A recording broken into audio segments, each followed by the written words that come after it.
It's Brother James Kelly, who's the president of Mount St. Joseph's High School, and here's his team behind us. And I am so happy to introduce him. Thanks so much, Jim. Joseph team, I'm the president of Mount St. Joseph High School, and this is a cross-section of the Mount student body. They're all handsome and smart. 5 years ago, I was diagnosed with colon cancer, and I went through colon resection, colostomy, 6 months of chemotherapy. The chemotherapy wasn't easy, but I never missed one day of school. That's because of Irish guilt and the fact that 27 years ago, my sister had breast cancer, went through radiation, chemotherapy, and never missed a day of school. Also a school teacher. I couldn't let her get the better of me. So I survived it. 2 years ago, I was diagnosed with prostate cancer. I'm a little cancer machine. I don't know how that happened.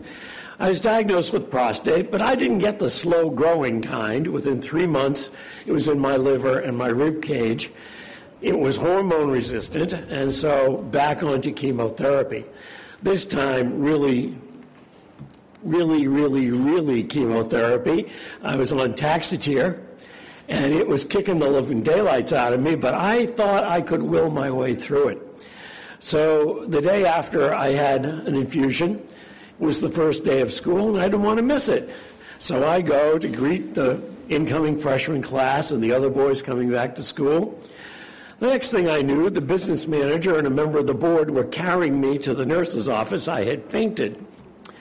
I thought, ooh, maybe there's something more to this chemo than the last chemo. And as we all know, all of us who are many of our chemo survivors are out here, all right, you know it just gets worse. It doesn't get better.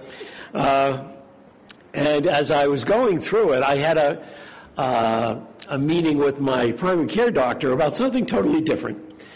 And in the middle of it, I was complaining about chemo, and he says, I know what you're going through. I snapped. I said, have you ever had cancer? No. Have you ever been on chemo? No. You haven't a clue what I'm going through. You doctors think you know everything. Well, you haven't got a clue. At that point, he pulled out a pamphlet for HopeWell. He says, I think these people might have a clue. You should read this. All right, I read it. Maybe I need this. I'll give it a try. I went to the opening introductory session, and I joined a group. The first group, I met Juanita. Juanita is my hero. Juanita has been on a 5-year journey with cancer. She's also had a stroke and gone blind. The woman is the feistiest human being I've ever met. Nothing gets her down. And I thought, boy, what an inspiration she is. Well, I got through the first couple of groups, and I thought, yeah, this is going to go all right. This is going to go all right. Then I met Patricia. Patricia and I were on the same drug, Taxotere. And at one evening, she said, I'm having a terrible time with Taxotere. And I said, so am I. And we started swapping side effect stories. 2 days after chemo, all she could do was go from the bed to the chair and back and didn't go to work. And I thought, wow, yeah. That's the way it is.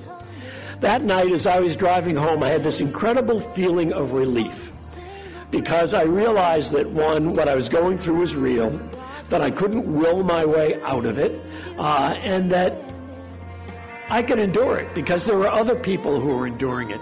But I understood it. I understood it for the first time. People in a group at HopeWell are the people who understand they do have a clue.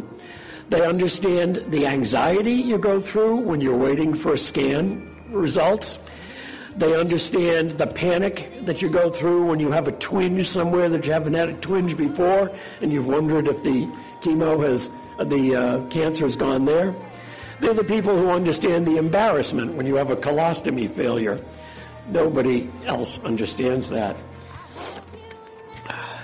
A few weeks ago, Bob joined our group. Bob is going through colon cancer, and he is in the chemo for that now. Well, I've already endured that.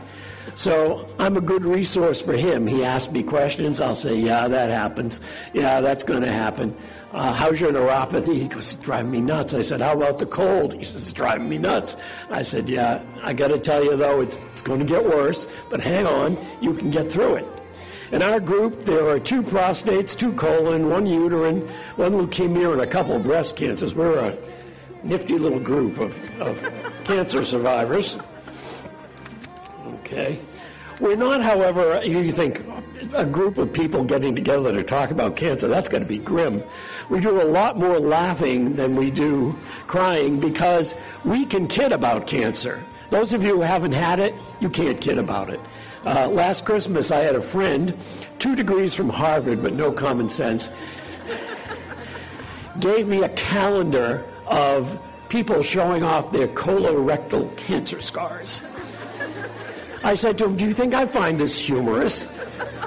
He said, well, I thought you'd find it funny. I said, if I wanted to look at colorectal cancer scars, I just have to look down.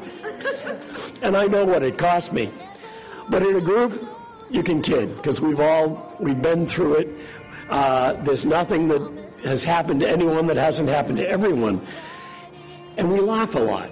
We just laugh a lot. I resent anything that keeps me from going to group. And as I said, I'm the president of a large boys high school, so things happen at night that I have to go to. And I always hate it when I have to miss group, because that's where my support comes from.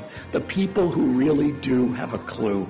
And that those of us who have survived cancer, you know, the only people who really understand are other cancer survivors.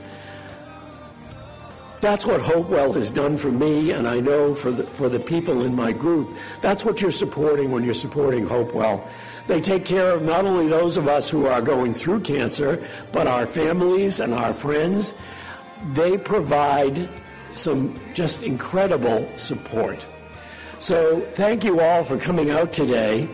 In supporting HopeWell, you are supporting all of us who are surviving. You are supporting our families. You are supporting a place where they really do have a clue. Thank you.